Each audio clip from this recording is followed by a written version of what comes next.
You believe powerful people are difficult to reach, distant, protected by invisible walls. That belief is precisely what keeps you weak. Power does not respond to neediness, admiration, or noise. Power responds to something far more unsettling: presence, restraint, and quiet usefulness. Today I will show you why most people never connect with influential minds, and why a few seem to move effortlessly among them, unseen yet indispensable. This is not about networking, charm, or empty confidence. It is about understanding the hidden laws that govern respect, access, and silent authority. Principles Niccolò Machiavelli understood centuries ago, and that still rule the world today. Stay with me until the end, because one of these laws contradicts everything you have been taught about success and relationships. If you feel ready to see power differently, comment. I choose strategic silence. Subscribe, like this video, and listen carefully. What you are about to hear is not comfortable, but it is transformative. Long before power became loud, public, and performative, it was discreet, relational, and deeply psychological. In Renaissance Florence, influence was not seized through speeches or displays of virtue, but through proximity, timing, and controlled perception, a reality shaped by fragile alliances and constant betrayal.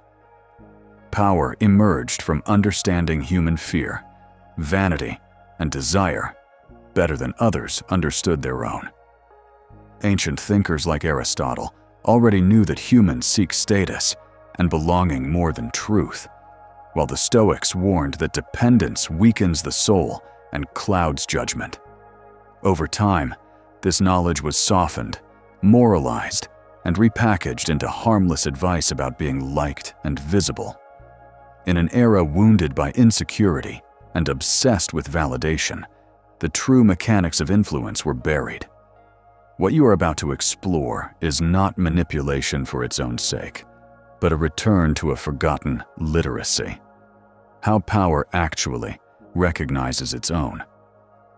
Powerful people do not connect the way ordinary people do, and this is the first truth you must accept if you want access to their world.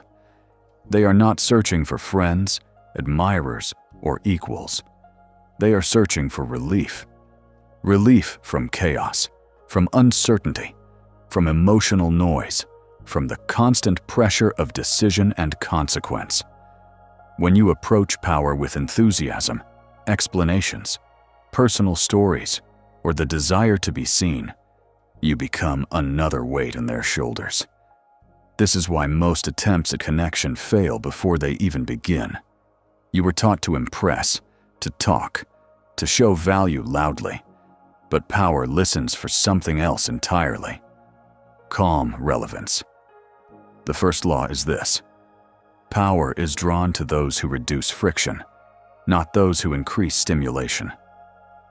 When you speak less, when you simplify instead of complicating, when your presence feels like clarity rather than demand, you become memorable without trying. You must understand that influence begins not with action, but with subtraction. The second law is unsettling because it forces you to confront your own neediness. Powerful people sense hunger instantly, not physical hunger, but psychological hunger.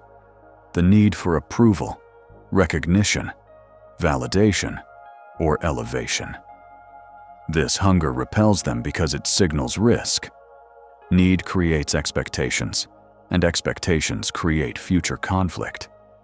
When you want something from power too visibly, you trigger its defenses.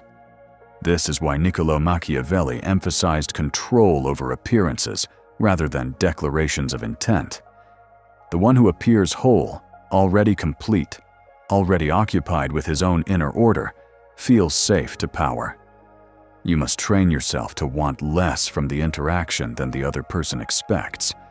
This imbalance is not manipulation. It is psychological gravity. The one who needs less controls the frame. When you can stand before influence without seeking anything, power begins to lean toward you. trying to understand why. The third law is about timing, and it is almost never taught because it cannot be systematized easily. Power opens windows, not doors. These windows appear briefly, often in moments of fatigue, crisis, boredom, or transition. Most people miss them because they are too busy talking, proving, or performing. The one who understands power learns to wait in silence until relevance is undeniable. This means observing moods, rhythms, and cycles, rather than forcing interaction. You must learn to feel when your presence would interrupt and when it would support. Timing is not about calendars. It is about emotional weather. When you speak at the right moment, even a simple sentence can outweigh hours of conversation spoken at the wrong time. This patience creates the illusion of depth and wisdom, even if you say very little. The fourth law is perhaps the most counterintuitive. Never compete with power directly.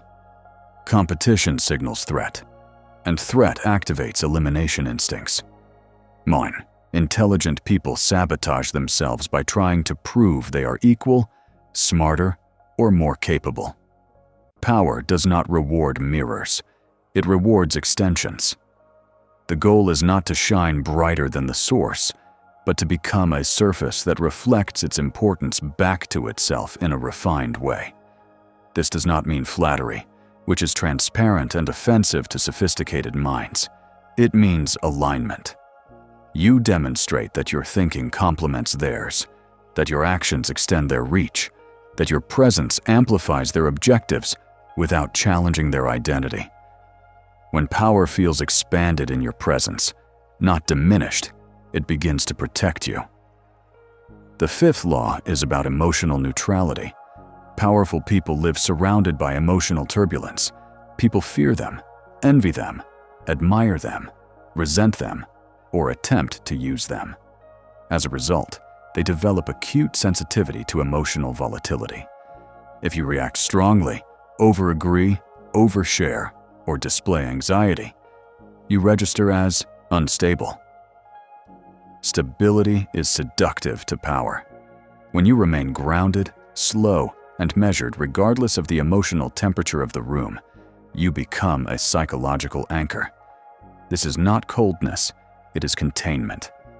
You show, without words, that you can hold tension without leaking it. Over time, power begins to associate you with control, and control is its native language. The sixth law concerns identity, and this is where most people misunderstand influence. You are not connecting to a person, you are connecting to a role. Power is a function, not a personality. When you approach someone only as a human being, you miss the structure they inhabit. When you approach them only as a function, you become mechanical and forgettable. The balance lies in acknowledging the role while respecting the human fatigue behind it. You speak to the function with clarity and usefulness, and to the human with restraint and respect. This dual awareness creates trust because it signals intelligence. You see the game, but you are not intoxicated by it. The seventh law is silence, but not the silence of fear.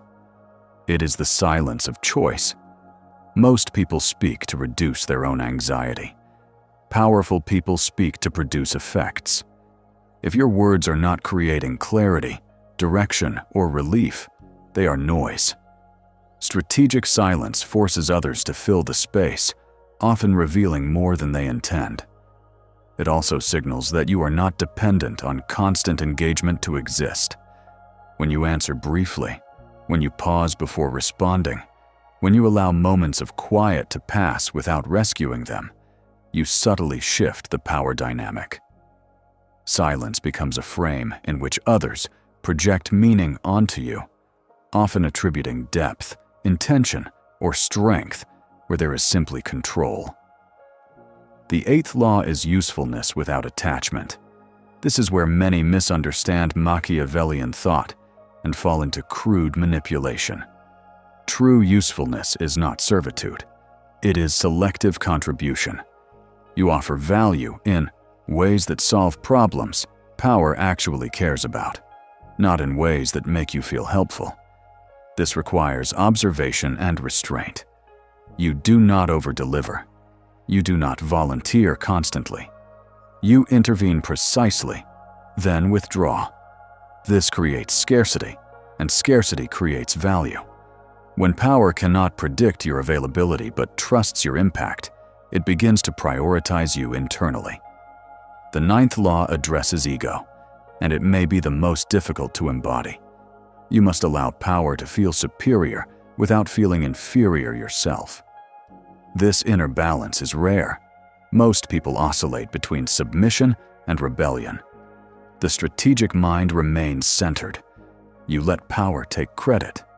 You allow it to feel dominant. At the same time, you remain internally sovereign, untouched by comparison. This inner independence is sensed, even if never spoken. Power respects those who do not need to dominate it to feel whole.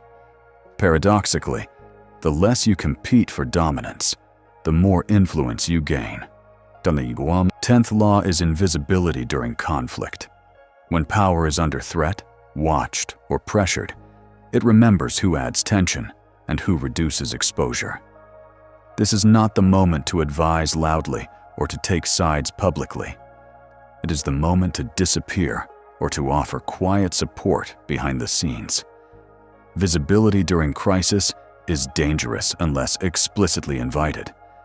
Those who survive long near power understand when to be absent. Absence in these moments is loyalty. It shows you are not opportunistic, not reactive, and not hungry for attention. Power never forgets this restraint. The 11th law is emotional mirroring without emotional absorption. You acknowledge feelings without sharing them. You recognize stress without becoming stressed. You reflect concern without panic. This subtle mirroring creates resonance while preserving boundaries. Powerful people often feel isolated because no one can meet them emotionally without collapsing or performing. When you can stand with them emotionally, without asking for comfort, advice, or reassurance in return, you become rare. Rarity is currency in the world of influence. The 12th law is long memory and short reaction. Power values those who remember patterns, not those who react impulsively. When you do not respond immediately to provocations, slights, or tests, you signal depth. When you remember details, priorities, and long-term consequences, you signal intelligence. This combination creates strategic trust. Power begins to include you in its inner calculations because you think in timelines, not impulses. You become someone whose presence improves decision quality simply by being there. The 13th law, which will fully reveal its weight later, is this: never try to enter power's world. Allow power to invite you. All previous laws converge here. When you apply them, you stop chasing access and begin attracting it.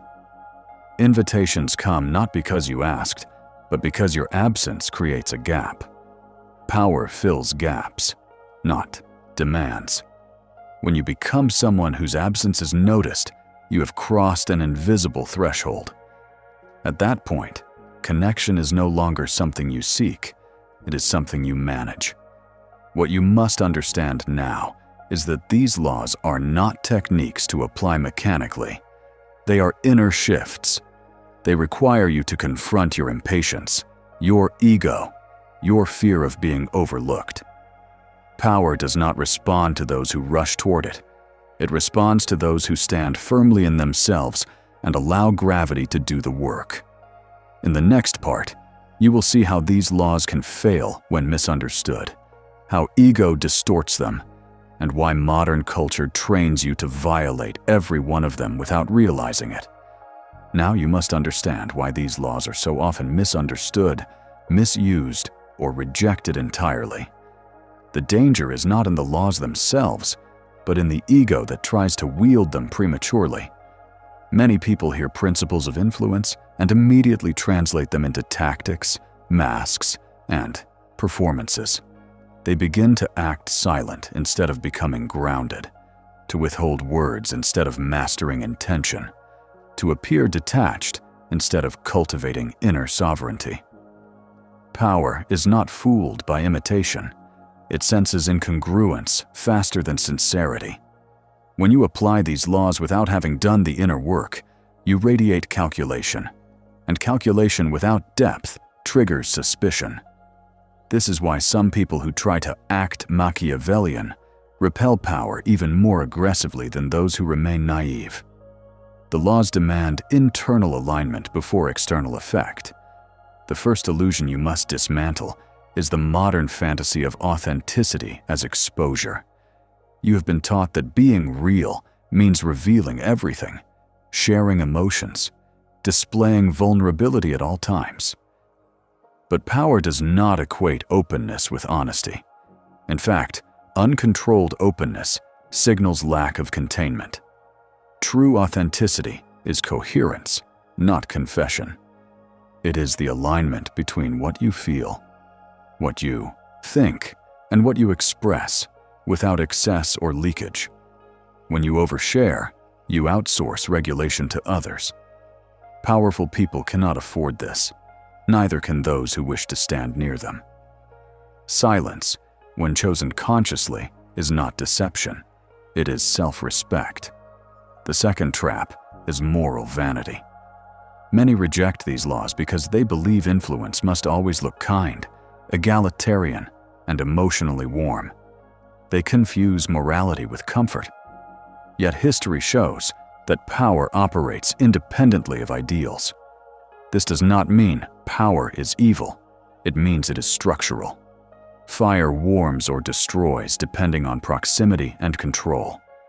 Niccolò Machiavelli did not teach cruelty for pleasure, but clarity in a world ruled by appearances and fear. The mistake is not learning how power works. The mistake is refusing to see it, then being crushed by it unconsciously. When you deny structure, you become its victim. Another paradox emerges here. The more you seek to be liked, the less you are respected, and the less you are respected, the less access you receive. Power does not bond through emotional consensus. It bonds through reliability under pressure. Many people are charming in calm environments, but disintegrate when tension appears. Power watches closely during discomfort. It notices who becomes reactive, who seeks reassurance, who changes personality to survive the moment. These microfractures accumulate silently. You may never be confronted, but you will be excluded. Influence is lost quietly, not dramatically. There is also the illusion of intelligence. Modern culture worships cleverness, wit, and verbal agility. But power values judgment more than intellect. You can be brilliant and still dangerous to keep close if your judgment is unstable. Judgment is revealed through restraint. It is revealed in what you choose not to say, not to do, not to react to. When you interrupt your impulse to prove, to correct, to dominate a conversation, you demonstrate something rarer than intelligence: discernment. Discernment reassures power because it predicts fewer unintended consequences. One of the most subtle conflicts you will face is the tension between desire and meaning. You want proximity because it promises safety, elevation, or opportunity. But meaning demands that you remain loyal to your inner axis. When you betray your values to gain access, power may accept you temporarily, but it will never trust you. Power senses internal fracture. Those who abandon themselves too easily will abandon others just as easily. This is why inner solidity matters more than external skill. You must be able to walk away internally, even when you remain physically present. This non-attachment is felt. It changes the dynamic from pursuit to mutual evaluation. Another hidden dimension is boredom. Powerful people are often bored. not because life lacks stimulation, but because everything around them is predictable. Praise sounds the same. Requests repeat. Ambitions are recycled. When you enter their orbit with rehearsed narratives, obvious intentions, or transparent strategies, you dissolve into the background. Depth is not created by complexity, but by unpredictability anchored in calm. When your responses are not formulaic, when your presence does not conform to expectation, power becomes curious. Curiosity opens doors that effort cannot. You must also confront the illusion of equality. Many ideologies insist that treating everyone exactly the same is virtuous. Psychologically, this is false. Humans operate within hierarchies whether they admit it or not. Ignoring hierarchy does not dissolve it. It makes you blind to it. When you speak to power as if hierarchy does not exist, you create dissonance. When you exaggerate hierarchy, you create resentment or fear. The intelligent approach is acknowledgement without submission. You respect position without shrinking yourself. This balance is rare, and rarity attracts. A deeper paradox appears when you consider control. Those who crave control try to dominate outcomes. Those who understand power manage probabilities. You cannot force connection with influential people without triggering resistance. But you can shape conditions so that connection becomes the most natural outcome. This requires patience, consistency, and emotional regulation over time. It also requires tolerance for invisibility. Many abandon the path because they do not receive immediate feedback. Power often observes long before it engages. If you need constant affirmation, you will fail the test without knowing it was happening. Modern illusions also distort perception through speed. Everything today is optimized for immediacy. Messages, reactions, results. Power moves slower. It thinks in sequences, not moments. When you rush, you reveal that you are governed by urgency rather than strategy. Urgency is associated with scarcity, and scarcity signals weakness. Slowness, when deliberate, signals surplus. It suggests that you are not dependent on immediate outcomes to remain stable. This psychological surplus is profoundly attractive to power. Another uncomfortable truth is that power does not reward virtue. It rewards usefulness aligned with stability. This is difficult to accept because it threatens the narrative that goodness alone guarantees access. But in reality, power must protect itself first. It selects those who reduce risk. Kindness without structure is risky. Intelligence without discipline is risky. Passion without containment is risky. When you embody stability, even imperfectly, you lower the perceived cost of your presence. Lower cost increases inclusion. You must also understand projection. People project onto power constantly. Hopes, fears, resentments, fantasies. Power learns to defend itself by distrusting emotional intensity. If you approach with excessive admiration or hostility, you activate projection defenses. Neutrality disarms projection. When you relate without idealizing or demonizing, you step outside the usual script. This alone can shift perception. Power relaxes slightly when it is not being symbolized. There is a final illusion that destroys many. The belief that once access is granted, safety is permanent. It is not. Power reassesses continuously. Every interaction either confirms or erodes trust. This is why consistency matters more than brilliance. A single emotional outburst can undo years of quiet reliability. A moment of vanity can expose a hidden hunger. Power forgives mistakes more easily than instability. Stability suggests learning. Instability suggests repetition. At the deepest level, these laws force you to confront who you are without recognition. Can you remain centered when unseen? Can you act with integrity when no one is watching? Can you hold power nearby without trying to extract identity from it? These questions are existential, not tactical. They determine whether influence transforms you or corrodes you. Those who fail here often become bitter, manipulative, or cynical. Those who succeed develop something quieter and more formidable: inner authority. Inner authority is what allows you to stand near power without being consumed by it. It is what allows you to apply these laws without losing yourself. When you no longer need power to confirm your worth, you paradoxically become worthy of its trust.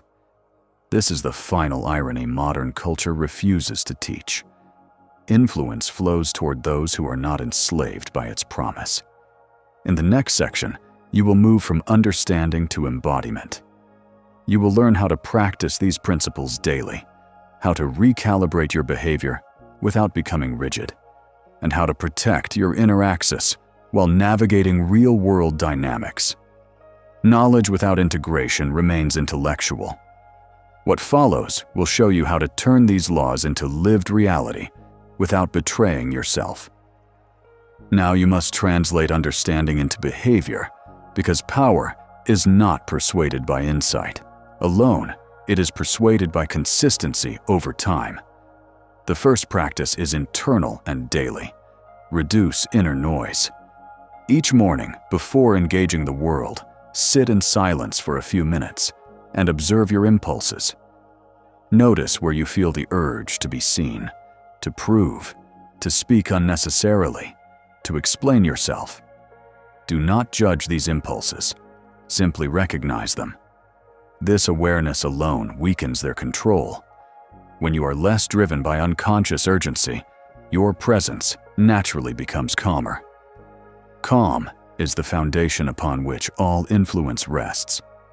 The second practice is conversational restraint. For the next weeks, deliberately speak less than you normally would in important interactions.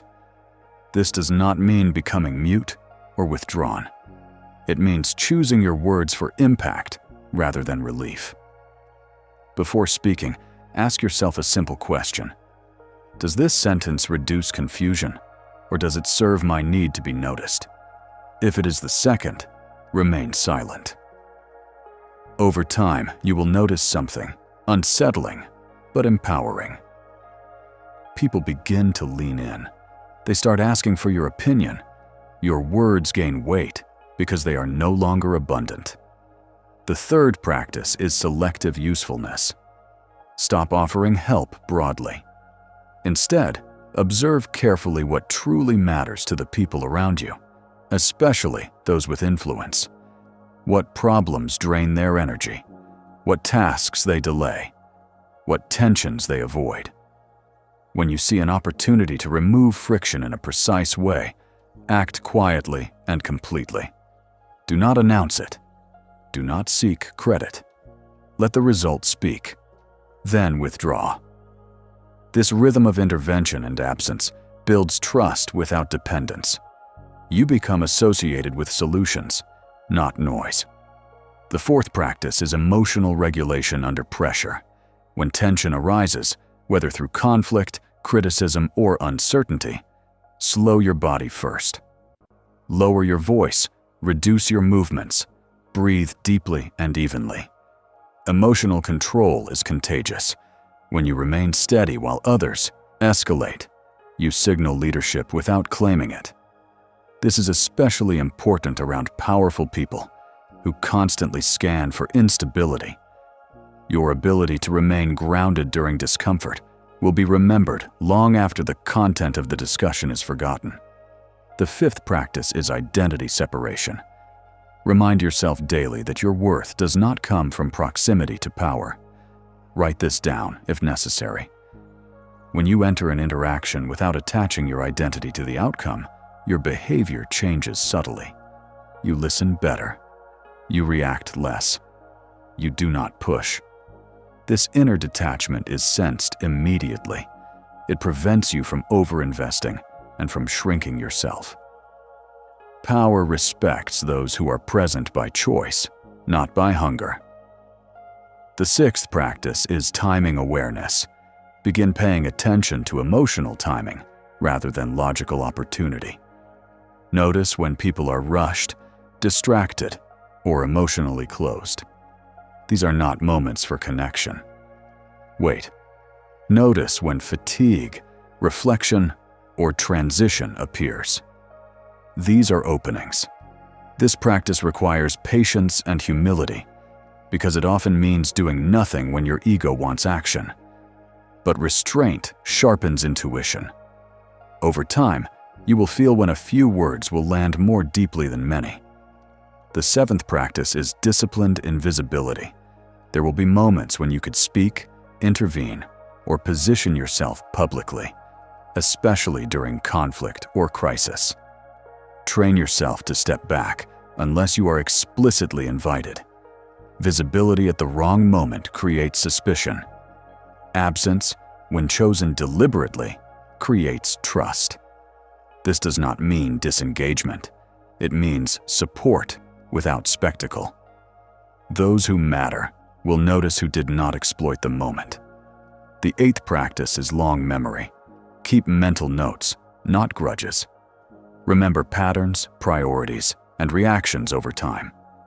Do not confront every inconsistency. Observe. This builds strategic understanding. Power values those who see the whole board, not just the last move. At the same time, practice short reaction. Do not respond impulsively to slights or tests. Delayed responses signal depth and self-command. They also deprive others of leverage over your emotions. The ninth practice is internal sovereignty. Cultivate a life, values, and discipline outside any power structure you navigate. Exercise. Read, reflect. Build competence in areas that do not depend on approval. The stronger your inner structure, the less you will unconsciously seek validation. This inner fullness is what allows you to apply these laws without becoming manipulative or hollow. Influence that costs you your integrity will eventually cost you your peace. You will encounter obstacles. The first is impatience. You will want results quickly. Resist this. Power unfolds slowly. The second obstacle is ego backlash. Silence may feel like invisibility at first. It is not. It is incubation. The third obstacle is misunderstanding. Others may misread your restraint as disinterest. Let them. Those who matter will sense the difference. Finally, remember this. These practices are not about domination. They are about alignment. When your inner world is ordered, your outer interactions become precise. You stop forcing connection and start allowing it. Power responds not to effort, but to coherence. When you embody coherence consistently, access becomes a byproduct, not a goal. You now see what most people never realize. Connecting with powerful people is not a social skill. It is an existential position. It is not about climbing toward influence, but about becoming someone whose presence alters the emotional and strategic environment. Each law you have heard points back to the same center: inner order. When you are governed by impulse, hunger, or the need to be seen, power senses instability and closes itself. When you are governed by restraint, clarity, and self-command, power relaxes, observes, and eventually opens. This is not kindness or cruelty. It is structure responding to structure. What Niccolò Machiavelli understood, and what our age desperately avoids, is that influence begins where ego ends. Not the destruction of ego, but its domestication. When you no longer rush to speak, prove, or extract value, your words gain gravity. When you no longer chase access, access begins to chase you. This is the silent reversal that frightens insecure systems and attracts stable ones. Remember this carefully. Power does not invite those who admire it, and it does not fear those who oppose it. It notices those who remain intact in its presence, those who can stand close without shrinking or inflating, those who can contribute without attaching their identity to the outcome, those who can disappear when necessary and reappear with precision. This is why the laws you learned are not tricks to apply, but disciplines to embody. If you feel unsettled right now, that is a good sign. It means something old is loosening. Most people will return to noise, speed, and performance tomorrow. You do not have to. You can choose slowness. You can choose silence. You can choose coherence over visibility. And in doing so, you will notice a shift that is never announced, but always felt. Doors open without knocking. Conversations deepen without effort. And invitations arrive without pursuit. The question that remains is simple, but uncomfortable. Can you remain sovereign when no one is watching? Can you resist the urge to perform when silence would be stronger? Can you allow power to come to you instead of chasing it to confirm your worth? Sit with that question. If this revealed something you were not ready to see before, let me know by leaving a comment. Subscribe if you want to continue exploring the truths most people avoid, and stay close. What comes next will challenge you even more deeply.